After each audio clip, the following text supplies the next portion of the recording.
When the drought is bad enough, Shasta Lake begins to give things back. The largest reservoir in the state of California, a body of water more than 500 feet deep at its deepest, backed up behind a curved wall of concrete taller than a 60-story building, starts to shrink. The famous bathtub ring appears first, that pale band of exposed rock and dried mud circling the shoreline where the water used to be, growing wider by the week. The boat docks, built to float, settle into dry gravel. And then, along the retreating edges and out on the newly bared ground, the older things start to surface. Foundations, roadbeds, the stone footings of a bridge, rusted metal from machinery that has not seen air in 80 years. A whole vanished world, rising slowly out of the water as California dries out. Because Shasta Lake is not a natural lake. None of California's great reservoirs are. They are drowned country, valleys and canyons and towns deliberately flooded in the 20th century to store water and generate power for a state that was growing faster than its rivers could support. And beneath their calm recreational surfaces lie the places that existed before the water came, held in the cold and the dark, mostly forgotten, until drought or a diver or a sonar beam brings them back into the light. The idea that a discovery under Shasta Lake could change everything we thought we knew about California sounds like an exaggeration. It is not, though the truth is stranger and larger than any single sunken treasure. What the receding waters and the divers keep revealing across Shasta and Folsom and Berryessa and a dozen other reservoirs is not one object, but an entire hidden layer of the state's history. A submerged California that most people who live here have no idea exists. A drowned civilization of gold rush boom towns and copper cities and native homelands and the graves that were never moved. And the more the water pulls back, the clearer it becomes that the version of California most people carry in their heads, sunny, modern, built yesterday, sits directly on top of a far older and far darker one that the state chose to put underwater and then forget. To understand what is down there, you have to start with the biggest reservoir of them all, and the town it swallowed. Shasta Lake was created in the 1940s by Shasta Dam, one of the largest dams ever built in the United States, a curved concrete monolith over 600 feet high thrown across the Sacramento River in the mountains of Northern California. Its purpose was the classic trinity of the American dam age: water storage for the vast agricultural machine of the Central Valley, flood control for the towns downstream, and hydroelectric power for a booming state. When it was finished and the gates closed, the water rose and drowned an entire river valley, and with it a constellation of communities that had lived there. The largest was a town called Kennett, and Kennett's story, buried now under hundreds of feet of Shasta Lake, is the first thing the water has to teach about the real history of California, because it demolishes the comfortable idea that these drowned towns were empty, worthless places nobody would miss. Kennett was a copper boom town, and at its peak in the early 20th century, it was one of the most important places in that whole corner of the state. Some accounts put its population as high as 10,000 people. It had 40 saloons. It had an opera house, a hospital, a school, churches, and a famous around-the-clock gambling saloon called the Diamond, said to be one of the most ornate drinking establishments for 100 miles, with the offices of the local justice of the peace tucked into the basement so that a man could get drunk on the ground floor and sentenced one flight down. This was not a hamlet. This was a small city, built on copper that the wiring of electrified America demanded in enormous quantities, and for a stretch of years, it was more significant than almost anything else in the region. And here is the detail that reframes everything, the thing that the placid surface of Shasta Lake hides completely. Kennett did not die because it was flooded. It was already dead when the water came. The copper market collapsed after the First World War. The great smelters that had made the town rich also poisoned it, their sulfur smoke stripping the vegetation off the surrounding hills for 15 miles in every direction and killing farms downwind. And by 1923, the mines had closed for good. By 1931, the town had shrunk so far it could no longer legally remain incorporated and was dissolved as a municipality, 13 years before the reservoir ever reached it. When Shasta Dam finally drowned the town site in the 1940s, it was burying a corpse. and the bare, scarred hills around that part of the lake, the ones that still recover more slowly than the country around them, are not natural. They are the smelter's damage, Kennett's poison, still visible a century later, the one part of the town that never went fully underwater. That is the first lesson the water gives back. The drowned towns of California were not nothing. They were real, sometimes large, sometimes tragic, and the ground they stood on was often already wounded before the reservoir arrived. Kennett is down there now, 400 feet deep in places. Its opera house and its saloon and its streets in the cold and the dark, passed over every summer by houseboats full of people who have no idea a city with 10,000 residents lies beneath their hulls. But Shasta swallowed more than Kennett. The reservoir covers a whole cluster of vanished communities, an entire drowned neighborhood of Northern California. Towns with names like Baird, Copper City, Elmore, Eder, Morley, Pitt, and Winthrop. 7 or 8 communities, depending on how you count. An inhabited river valley converted wholesale into a body of water. When drought lowers the lake far enough, what tends to surface is not the deep drowned town centers, but the margins of that world. Old bridges and railroad trestles, a tunnel mouth, foundations from the smaller settlements, road beds that run down into the water and keep going. Shasta is so deep that its deepest secrets, including Kennett itself, rarely come back up even in the worst droughts. But the edges appear, and they are enough to make clear that an enormous amount of history is down there. And Shasta drowned something older than any town, something that genuinely does change the standard story of California, if people are willing to look at it. Before there was a copper boom town, before there was a railroad, before there was a name on any American map, that stretch of the upper Sacramento River belonged to the Wintu people.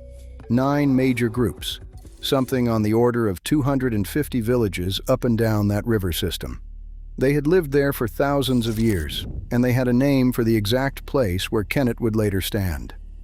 The dam and the reservoir drowned Wintu village sites and sacred ground, cut off the salmon runs that had sustained them, and completed a dispossession that the miners and the smelters had begun. When people say a discovery under Shasta could change what we know about California, this is the part that actually does it.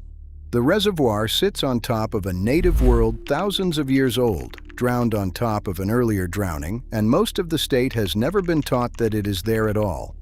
If Shasta were the only reservoir hiding a lost California, that would be remarkable enough. But it is not the only one. It is not even close. And to grasp the true scale of the submerged state, you have to travel south and west to a reservoir near Sacramento, where the drowned town is older, stranger, and tied directly to the event that created modern California in the first place, the gold rush. The reservoir is Folsom Lake, formed by Folsom Dam on the American River in 1955, one of the largest reservoirs in Northern California and a major source of water and power for the Sacramento suburbs. And what lies beneath it is not a copper town or a native village, but a piece of the exact ground where the California gold rush began. The town is called Mormon Island, and its story reaches back to the single most consequential moment in the state's history. In late January of 1848, gold was discovered at Sutter's Mill in Coloma, the discovery that would trigger the gold rush and remake California and the American West. Within weeks, in early March 1848, 3 members of the Mormon Battalion, a unit of Latter-day Saint volunteers who had served in the Mexican-American War and were stationed at Sutter's Fort, set out on a deer hunt.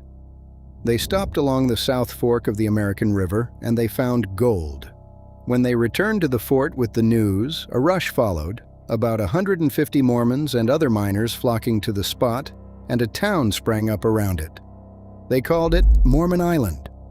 It was not truly an island, but it was wrapped on 3 sides by the American River, with a man-made canal cut across its southern end.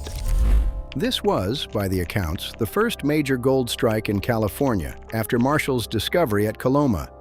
It was the beginning of the beginning, and the town that grew there became substantial. By 1853, Mormon Island had a population of more than 2,500 people. It had 4 hotels. It had 5 general merchandise stores, 3 dry goods stores, an express office, and by some counts 7 saloons, and one of the richest mines of the entire gold rush. The very first ball ever held in Sacramento County took place there on Christmas Day in 1849. This was a real gold rush town near the headwaters of the event that created California as Americans know it, and then it died the slow death of gold rush towns. A fire swept through in 1856 and destroyed much of it, and it was never fully rebuilt. The gold played out, the people drifted away, and by the 1940s only a few families remained.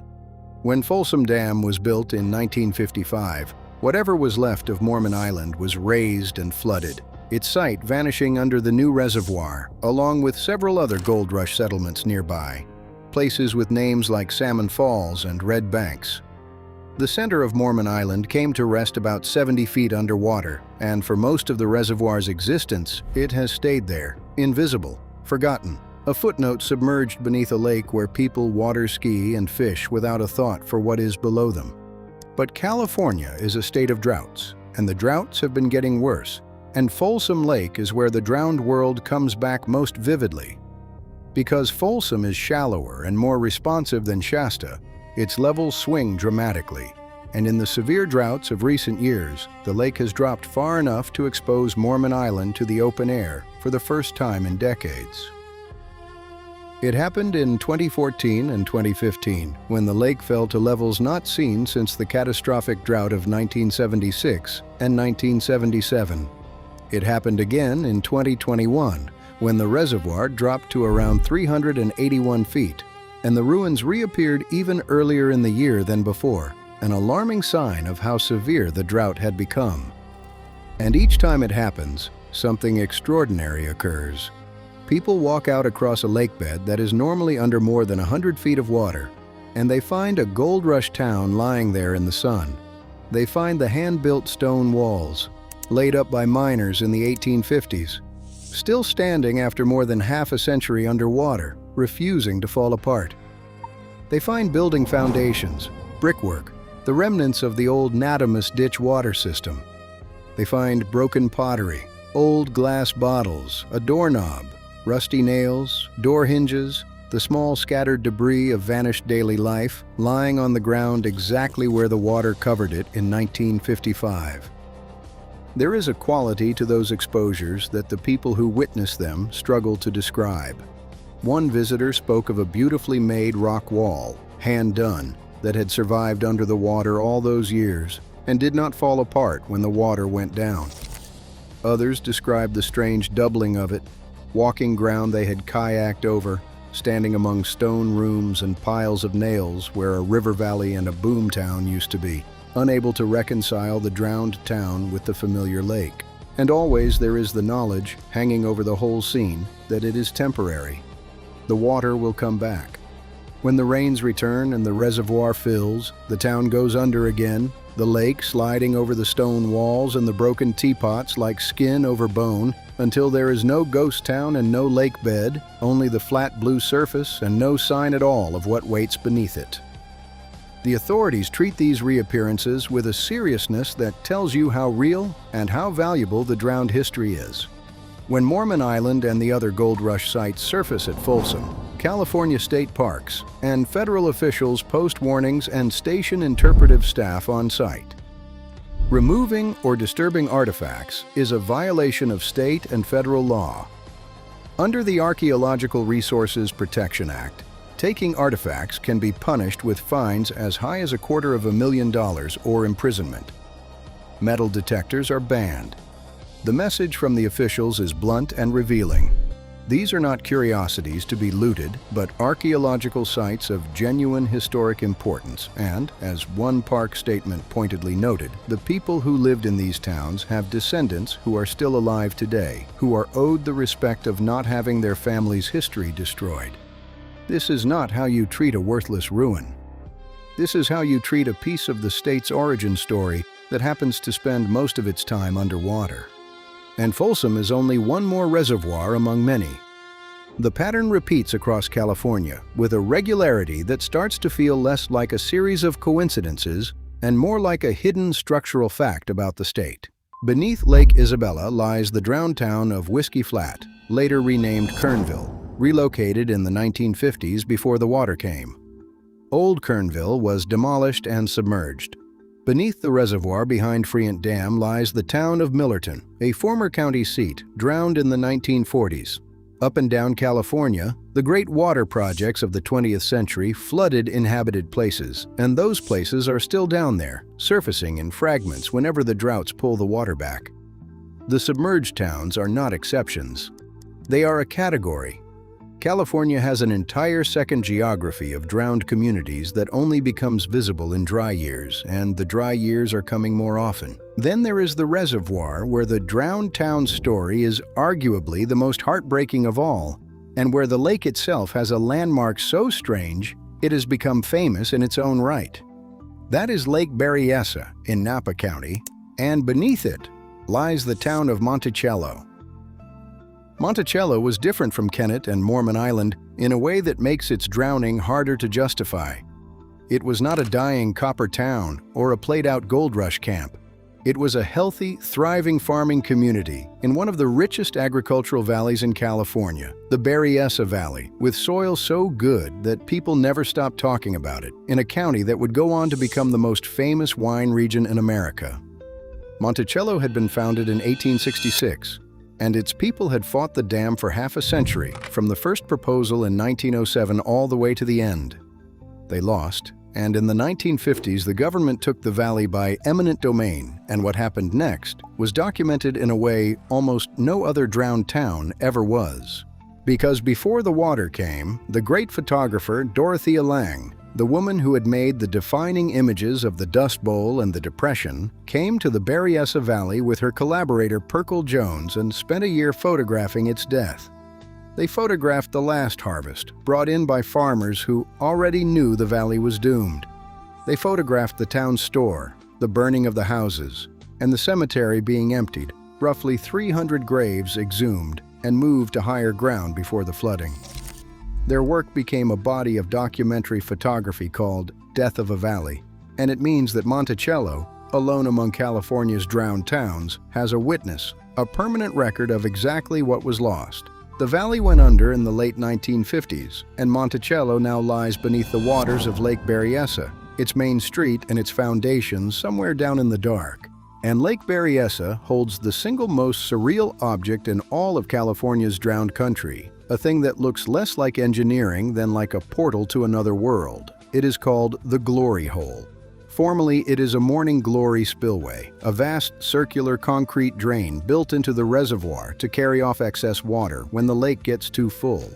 When the water is high enough, it pours over the lip of this enormous circular opening, 72 feet across at the mouth, and vanishes straight down into the earth, swallowing water at a rate of tens of thousands of cubic feet per second and discharging it out the far side of the dam.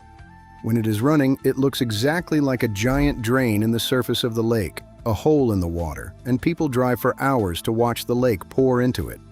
It is beautiful and genuinely unnerving, and it has killed. In 1997, a woman was pulled into the Glory Hole and drowned. It is the most famous feature of Lake Berryessa, a swirling hole in a lake that sits directly on top of a drowned farming town and 300 relocated graves. And most of the people who come to photograph it have no idea what is beneath the water around them. Put all of this together, and the picture that emerges genuinely does change the standard understanding of California. The state presents itself as new, sunny, modern, a place invented in the 20th century and perfected in the 21st. But its reservoirs tell a different story. Beneath them lies an older California that was deliberately erased. Gold rush boom towns where the whole American rush west began. Copper cities that helped wire the electrified nation. Rich farming valleys that fed the state. And beneath all of those, the native homelands that predated everything by thousands of years. The water projects of the 20th century did not just store water. They drowned the state's own history, and then the surface of the reservoirs let everyone forget it was ever there. The divers who explore these reservoirs describe an experience that drives the point home. In the cold, low-oxygen, sediment-poor water of the deep California lakes, Things do not decay the way they do on land. Structures stand. Foundations remain intact. Whole drowned landscapes wait in the dark, preserved with an eerie completeness, frozen at the moment the water took them. To descend into one of these reservoirs is to swim into a California that no longer exists on the surface, a town or a valley held motionless in the depths, and to come back up into the recreational present, where houseboats and jet skis pass over the drowned world without a ripple of awareness. And here is the part that turns all of this from history into something urgent and present. The reason the drowned California keeps reappearing is that the state is running short of water. The droughts that expose Mormon Island and the ruins at Shasta and the edges of Monticello are not gentle historical curiosities. They are symptoms of a genuine and worsening crisis.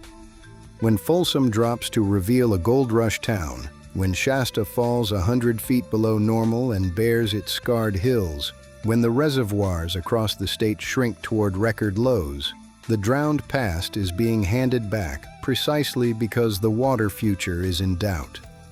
The same climate pressure that is straining California's supply is also, year by year, pulling the curtain back on the history the state submerged to build that supply in the first place. The drowned towns rise as the water falls, and the water is falling more often. So what did divers find under Shasta Lake, and under Folsom, and under Berryessa, and under all the rest? They found California's buried first draft. They found Kennett, a city of 10,000 with an opera house and 40 saloons, already poisoned and dead before the water even reached it, sitting 400 feet down. They found Mormon Island, where the gold rush that created the state got one of its first great strikes, its hand-laid stone walls still standing after 70 years underwater. They found Monticello, a thriving valley drowned while it fought, remembered only because one great photographer refused to let it vanish unseen. They found the Wintu homeland beneath Shasta and the 300 relocated graves beneath Berryessa and the scattered drowned towns beneath a dozen other lakes. They found, in short, that the surface of modern California floats on top of a submerged and largely forgotten older one, and that the only thing keeping the two apart is water that the state can no longer count on. That is what changes everything. Not a single treasure, not one bombshell artifact, but the slow, drought-driven revelation that California is a two-layered place, the bright, modern surface and the drowned history beneath it, and that the layers are closer together than anyone wants to admit. Every dry year brings them nearer. Every receding shoreline gives back another piece of the world the state chose to put underwater. And the reservoirs, built to secure California's future, keep quietly surrendering its past, one stone wall and one drowned street at a time, whenever the water gets low enough to remember. If this kind of story stays with you, the drowned history of California and the droughts that keep handing it back, there is far more beneath the surface than any single video can hold. There is Kennett in full, the copper city under Shasta that poisoned itself and died before the water ever came. There is Monticello and the Berryessa Valley, the thriving farmland drowned for a distant city's water and preserved forever in Dorothea Lange's photographs. And there is the deeper question the reservoirs keep raising, of how much of the American West's real history is not lost at all, but simply underwater, waiting for the next drought to bring it back. Tell us which of those depths to descend into next.